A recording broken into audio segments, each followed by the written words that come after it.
Cool. So, hey everyone, my name is Jack Stopak, and for the past few years, I've been working on building visual tools to make learning and using Git more intuitive and approachable. And I'm really excited to be back at the Git Merge conference. I recognize a lot of faces out here, and it's great to see a lot of you guys again. This has become my favorite conference since finding out about it in 2022, and I look forward to it every year. It's been a lot of fun to go to, and just want to say it's refreshing to be back in a place where we can focus specifically on Git, which some might say is an underloved tool, and in a lot of cases a completely unloved tool, but it's one that I'm especially passionate about. And I think Git forms such an underlying fabric that makes so much possible in the software world and doesn't always get the recognition that it should.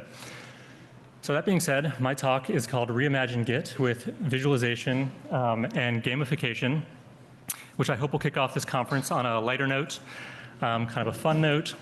As you can probably tell from the background of this first slide, kind of kooky. So let's jump right in.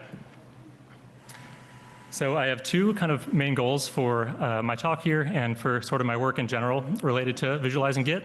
And the first is for you as an individual and individuals out there that you just get to see Git from a different perspective, and that's regardless of your experience level with Git. So I know there are literally a lot of Git core developers in the audience. So whether you're one of those or just a mere mortal Git user like the rest of us, I hope that maybe you'll see Git in a different way and in a new way. And my second goal is kind of longer term and a little broader for my work in general, which is just to try and make Git learning and usage more intuitive and approachable for a broader audience and more people out there, and really maximize the value that people can get out of Git. So just a quick overview of my talk. I'm going to start off by talking about why I'm doing any of this. I'm going to briefly touch on some aspects of my own personal journey with Git. I'm going to talk about my foray into simulating Git, specifically with an open source tool called GitSim that I released about 2.5 years ago that lets you visually simulate Git commands directly within your repo. And then get into the kookier stuff, which is my current projects related to gamifying Git, and specifically one called Devlands. I'll finish up by talking about some things I still have in progress, and if we have time, I'm happy to take any questions. So first of all, why am I doing any of this? So I think the quickest way to sum that up is by citing a super formal study that I did on this topic literally this past weekend on the scientifically rigorous and reputable platform known as Reddit. And so I posted this poll on the Git subreddit, I think on Friday, and I just asked the question, for those that feel confident they understand Git at an advanced level, how long did it take you to feel that way? With answers or options ranging from less than a month to greater than 5 years. And I think when I took this screenshot, there were like 360 votes approximately. So as you can see from the bar chart here, the bars get longer as the time period increases, which isn't a particularly good sign, and kind of falls in line with typical kind of perception of Git as a difficult to learn tool.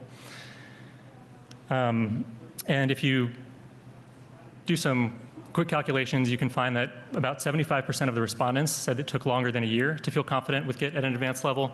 Around 50% said greater than 2 years, and kind of a whopping 33%, or a third, said that it took greater than 5 years.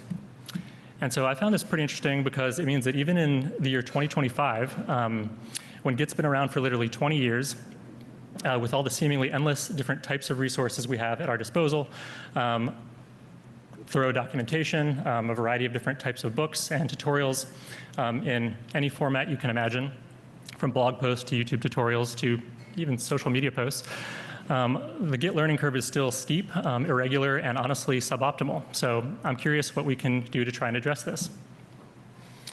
So to help get at this, I want to take a little retrospective look into my own Git journey. And for me, like most, Git started as just a basic workflow tool for code tracking and basic collaboration, doing things like staging and committing my changes, pushing and pulling branches, and using the informational commands git status and log when had to get my bearings. And to be honest, during the first probably couple years, I never used Git for anything more than this because I didn't know what it was capable of. Until one day, it sort of crossed my mind, make sure this works, all right, that Git is a software project, and Git's developers most likely use Git to track itself. And so I thought that was a pretty cool idea. So I Googled it and found that Git's code base was being open source, just available to clone down from GitHub. I did so, and out of curiosity, just went back in Git's history all the way to the beginning and checked out the initial commit of Git's code, which was made by Linus Torvalds in 2005. And it turns out that version control systems have this pretty interesting property that almost by definition, the initial commit of the code base should represent the first working version of the project because you had to be able to make that commit in the first place. More interestingly for me, it turns out that the initial commit of Git's code is made up of only 11 files containing around 1,000 lines of C code. And if this looks familiar to some people out here, getting deja vu, it's because I did a talk in 2022 at this conference on that topic. But this is minuscule for a working version control system, and trust me, the initial commit actually works. I was able to compile the source code for it and run many of the kind of predecessors of the Git commands we use today, but they're kind of equivalents in the initial commit, and they do work. And this small size made it approachable or manageable for me to read through this small amount of code and try and understand how Git works in this way. So for me, learning how the code in Git's initial commit worked helped align my mental model with Git at the time with Git's internal machinery, and I found this extremely valuable as I was now able to reason about how Git worked when using it. And for me, this transformed my Git usage and experience from just a basic workflow tool into really a problem-solving tool. And I found this so beneficial that I wanted to share it with others and help them get there faster than me. So much so that I even released this book explaining how the C code in Git's initial commit works. But surprisingly, not that many people actually wanted to read it. But why was this the case? So in hindsight, I realized it was not, documenting and explaining a bunch of C code from 2005 is not that approachable. It's a pretty abstract way to learn, and it didn't really connect with that many people outside kind of a smaller group of more technical folks. So this led me to try and think of some other ways to communicate these Git concepts that would resonate better. So I kind of had the thought that a lot of us are visual learners out there, and I wanted to try my hand at a visual Git tool. This led to my first open source project that I've ever put out there, and the idea was to create a Git command simulator. And it's free and open source. It's called Git Sim, and essentially what it does is it creates a visual diagram or animation simulating how a Git command will impact the repo that you're working in. So the idea is that if you're not exactly sure what a Git command is going to do, you can use Git Sim to simulate it first, and if it's what you're looking for, you run the Git command, and if not, then you go back to the drawing board and find out what you do want to do. So here's an example of a Git merge simulated by Git Sim. As you can see from the title, the syntax that Git Sim uses mimics using Git from the command line. So essentially any Git command that you would run normally, you just change the prefix to Git Sim, and then you're simulating it instead of running it. So in this case, we're just merging the dev branch into main, and you can see the simulated merge commit over on the left side there. That gray circle with the main branch and head pointer sitting on top of it. It also has some kind of nice to have features like the color coding by commit author, and you can color code in various ways to kind of convey more visual information. So Git Sim, in addition to those static images, it can produce animation, kind of animated video output. So yeah, those were the commits on the main branch there on top, the dev branch underneath it, and you can see this simulated merge commit out in front and how the branches and Git head will move as a part of that merge. And here's the same commit history, but we'll do a rebase this time. So you see the same commit graph here. This time, instead of getting a merge commit, though, we're going to rebase those two commits onto the tip of main and end up with a nice, clean history here. So it just makes it very clear and obvious what's going on. So some of the pros of GitSim, in my opinion, the best thing about it is that it operates within the context of the user's Git repository. Kind of prior to this and before AI became super popular, when you got stuck with Git, you would Google it and find something similar, maybe a similar example on Stack Overflow. And sometimes it would work, but sometimes there would be differences in the context that would cause it to fail for you.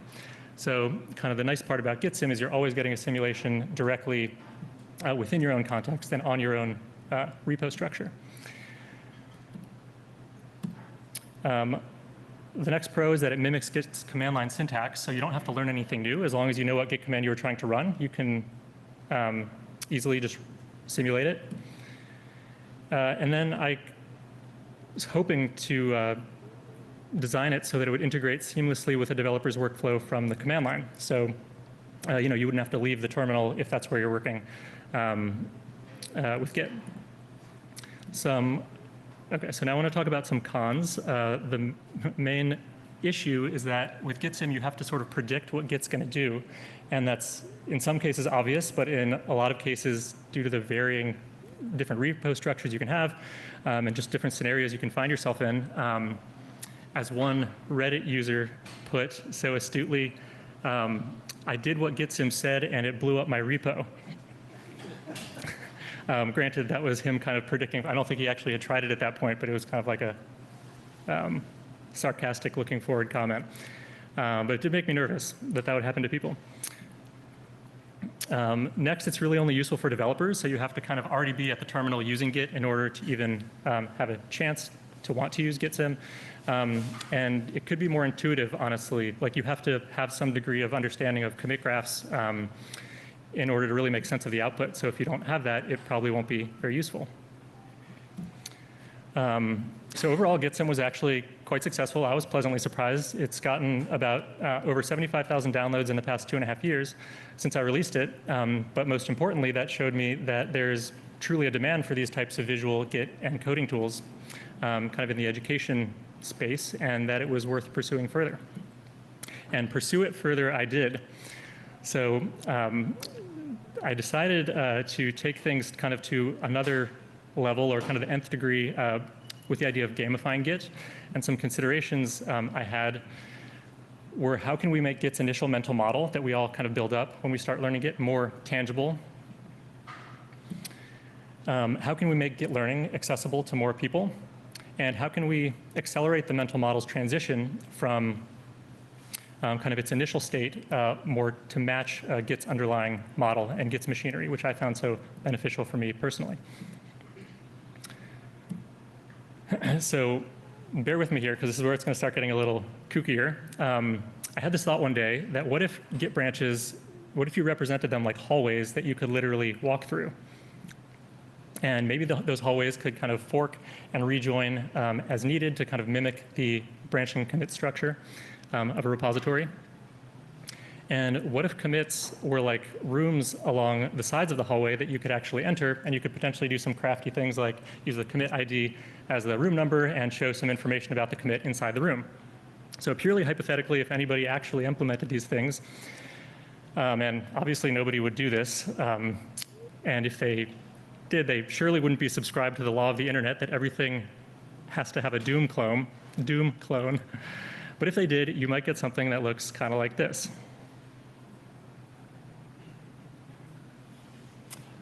All right, so this is my rudimentary gamified Git tool, which is basically Git in Doom, written in Python.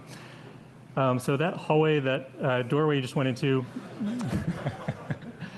was kind of a reading in real time the commit structure from an underlying Git repo that the game is connected to. Somebody kindly graffitied on the wall the direction of older commits. And yeah, commit info is kind of rudimental, painted on each door there, and you can go in and examine the code changes in each commit. Then we have this other weird room, which is the Git command simulator room with these tempting red buttons over the walls. So here we'll go ahead and push the Git merge button to simulate a merging the dev branch into main, this is actually invoking git sim and kind of rendering the surface within the game as opposed to an external kind of static image. All right, so now you've seen my first rudimentary and honestly just super weird attempt at Git gamification. And despite that, it was actually really fun for me to kind of visualize Git things in a game world. However, the theme made no sense, like just no. But overall, it was kind of intriguing enough for me to want to pursue this idea further or just explore it a little more. So this led me to Devlands, which is my current, more fully realized version of Git gamification. Devlands is geared towards developers ranging from total Git novices to more experienced Git developers, or just developers in general, who could benefit by getting some added clarity on how Git works. And so what can Devlands do? So for the Git novices, Devlands has a Git tutorial mode, which is essentially a character-led Git tutorial teaching most of the most common Git concepts and commands. And for those who are already more familiar with Git, there's a freeform mode, which lets you render, explore, and operate on any Git repository in real time. So now I'm going to show you some visualizations of Git commands that I executed in real time from within Devlands. So we'll start with a git add command. And so I call this the working directory wall. You have this kind of terminal-like pop-up that comes up where you can enter any git command and kind of see the effects of our files being staged there. So each of those blocks is basically a file block. But staging is a pretty simple concept, so you can easily make the argument that a visualization for that is kind of unnecessary. So now let's go ahead and commit our stage files. We're going to run the git commit command and kind of see the files float over there and combine into a new commit. See if I can pause that at the front of the chain there, at the front of the commit history. And this is what a commit graph looks like in 3D. So you can think of like that wall of text that we're so used to seeing when we run git log. If you extrapolate that out into 3 dimensions, you might get something that looks like this. So the white blocks are commits, the green blocks are branches, and the blue block is Git's head pointer. You can see the commits have arrows showing the history going backwards. And in Devlands, you can actually render and walk through this commit history, click on any commit to inspect the code diff in it, explain how that code works with AI in case you need more clarification, and run any git command in real time and see the effects. So now we'll see what switching branches looks like in this way. Oh, I think that just froze for a sec. OK. So showing refs in this way, I found just made it abundantly clear that they're just fancy labels that point to particular commits. And they can move around as needed. So literally, when you switch branches, you can just see Git's head pointer hop around visually. And the active branch is the one that the head block sits on. So now let's visualize moving ahead to a non-branch commit with git checkout. So here we'll go 5 commits back. And this leads to the infamous detached head state in Git, which is kind of notoriously confusing for newer users. But here it's just very clear that a detached head is nothing more than when that blue block sits directly on top of a white commit block with no green branch in the stack. So now we'll do a merge. In this case, we'll do a fast forward merge of the dev branch. Since it lies in the same history as feature, we can just see those blocks jump forward instead of creating a new merge commit.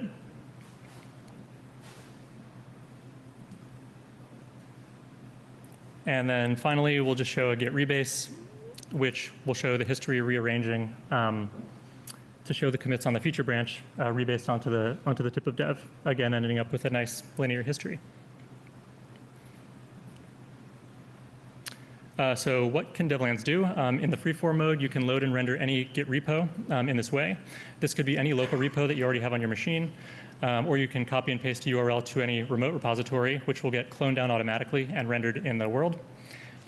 Or if you just want to practice and play around, you can actually generate what I call a dummy Git repository with custom features. So you can specify number of branches, number of commits per branch, and even the kind of divergence points and remerging of those branches to get the structure that you need to practice certain commands. As you saw, it has a real-time Git command execution and animation between kind of a previous, prior, and then post repository states. And this is actually pretty nice, especially as the person developing this, because I don't have to predict, like I did with GitSim, what Git is going to do. When you're just executing the Git command, Git takes care of doing the thing, and we just need to render the result without worrying about whether we're doing the right thing. We also have optional Git command simulation, so you can invoke GitSim if it's desired if you do want to have that capability. And finally, just kind of a fun experimental feature.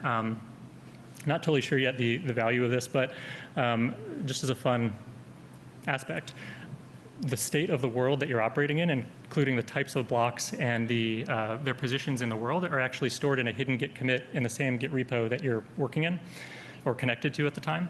And that can actually be pushed up to a remote repository and pulled by others. So you can imagine if you design a world in a particular way, other folks can clone that down and operate in the exact same world that you intended. So just kind of a fun thing of building on top of Git, making these types of things possible.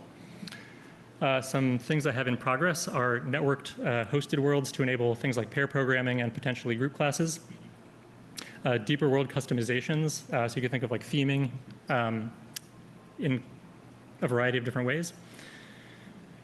And then further gamification elements, tying the Git stuff more into the world, because right now, I will admit, it's kind of like the Git things on top of the game world, but they could be, I think there's room to be creative with that. And finally, getting at the earlier portion of my talk, because I think learning about Git internals is so valuable for confidence and ability to use Git independently, I want to be able to visualize more of Git's kind of internal concepts. So yeah, that's pretty much it. I hope that by showing Git in kind of a more tangible way, we can help flatten the Git learning curve and really maximize the value that people get out of Git. I released the initial version of Devlands last week, so if anybody's interested in trying it out, you can do that at devlands.com. And yeah, thanks so much for your time, and happy to take a couple questions if anybody has some.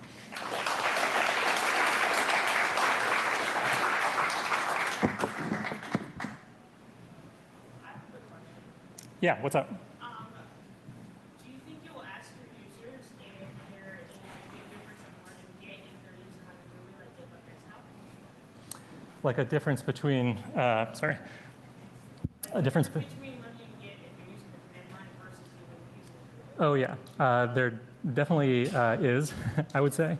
Yeah, I think GUIs can definitely be useful.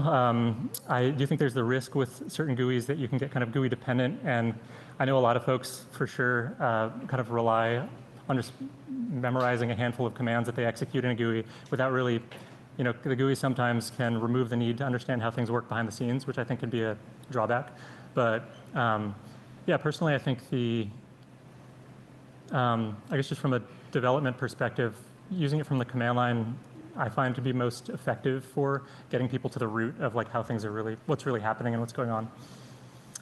But I think that GUIs and other visual tools, like that's kind of hypocritical for me to say and then present this. But I think these tools can be useful for a time if they are able to communicate those deeper concepts and then eventually kind of wean your way off of them, almost like a dating site or a dating app. Yeah, anything else?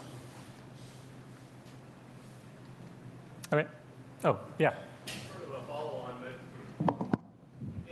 have you thought about ways that you could be manipulating?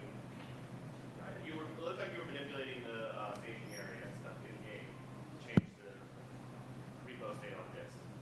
But can you are there other ways you could be manipulating those history blocks to then run Git commands? You're kind of going from Git commands to a visualization of the game, and you'd be changing in game state to run Git commands. Yeah, so you mean like directly interacting with the objects in the game Right, to... like I could grab a chunk of commands and loop, Yes. and then you would somehow intuit that was the remix. Yes, definitely. So right now, there's like UIs and menus that come down if you were to like click on a file block or click on a commit, which give you like various options, kind of like a regular Git GUI. But yeah, it would be really cool to be able to like grab one and like run with it or do things that are even, more fun. So yeah, I think there's room for stuff like that, but that kind of thing is not in there yet. Yeah. All right. Anything else? All right. Thanks a lot, guys. Appreciate it.